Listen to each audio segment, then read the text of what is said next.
Hi, I'm Dr Annalene Weston, Dentolegal consultant at Dental Protection. Welcome to RiskBites, a series of podcasts created specifically for dental practitioners in Australia.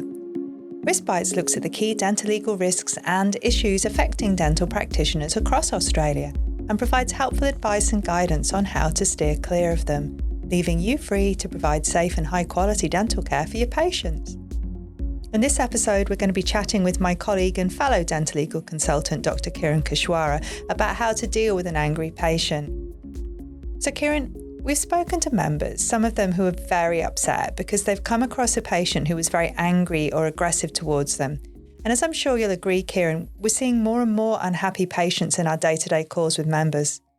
Yeah, you're right, Annalene. We're definitely seeing an increase in the number of members who have called us because their patients were uncharacteristically upset or angry over something that in our eyes was possibly a small issue. And we've all come across angry or upset patients before. But to start at the beginning, can we tell from the outset which patient is going to be upset or angry? I think we can. Broadly, you may indeed be able to tell from patients' body language or demeanour. But as a general rule, I would approach it from a universal precaution point of view because it doesn't matter how they present to you because we don't really know what's going on in their lives. Are they getting divorced? Are they going through personal issues? Did they get caught speeding on the way into the clinic only to find out that you're running 30 minutes late? We already know that patients are predisposed to not liking the dentist, and something we say or do could be the thing that tips them over the edge, even if they are usually a calm and happy patient. Yeah. So if this happens, are other ways of telling the patient's angry? Yeah, you should pay attention to both their verbal and non-verbal cues. Verbal cues include raised voices, aggressive or confrontational language, or making demands. Non-verbal cues may include clenched fists, tense body language, or intense eye contact. Okay, so I'm seeing these signs and I'm feeling the vibe. What am I going to do next? It's definitely challenging, and I think communication plays a big part in the outcome of such confrontations. There are several strategies you can use to manage the situation effectively, which includes remaining calm and composed and professional. It's important to remain calm and composed when dealing with an angry patient. This can be difficult to do, but try to take deep breaths and remain as neutral as possible. This will help to diffuse the situation and prevent it from escalating further. Keep the tone of your voice measured, taking your time to consider what they've said, and more importantly, taking the time to consider what you will say next. Another thing you can do is keep your body language relaxed and open. Your body language communicates a lot. Avoid crossing arms, looking down or away from the patient, and instead try to keep your body language open, relaxed, and approachable, making eye contact when appropriate. I find that when talking to a patient who is angry or frustrated, or someone who's looking for a fight, your body language conveys a lot more than you would think. Yeah, I definitely agree with that, Kiran. And I was always told it's better to stay seated in the chair when you have an angry patient. Yeah, definitely. Stay seated. You don't want to be standing up because this can make you appear tense, or worse still, mean that you're towering over your patient. Have your hands where they can be seen, ideally in your lap, because open hands indicate that you don't want to fight them as such. Yeah, as opposed to clenched fists. Also, it encourages the patient to stay seated because it's really hard to shout when you're sat down. Yeah, I can imagine everyone trying this at home right now. Yeah. So what else, Kiran? In addition to this, I think we should remember to speak clearly and avoid jargon. So use simple, clear language when communicating with the patient. Avoid using medical jargon or technical terms, as this may only add to the patient's confusion and frustration. Another thing you can do is listen actively. Allowing the patient to express their frustration and anger without interruption doesn't mean that you're agreeing with them. It also doesn't mean that you're egging them on. Active listening helps to show the patient that you are taking their concerns seriously and are willing to listen to them. Repeat back to the patient what you've heard to confirm your understanding and reflect on what they've said. This also goes some way to giving you some time to think about your response and to process what's been said. Agreed. And acknowledging the patient's point of view is often part and parcel of this, isn't it? It is. And you need to acknowledge the patient's feeling and validate them to let them know that you do understand what they are upset about. Express empathy and avoid becoming defensive.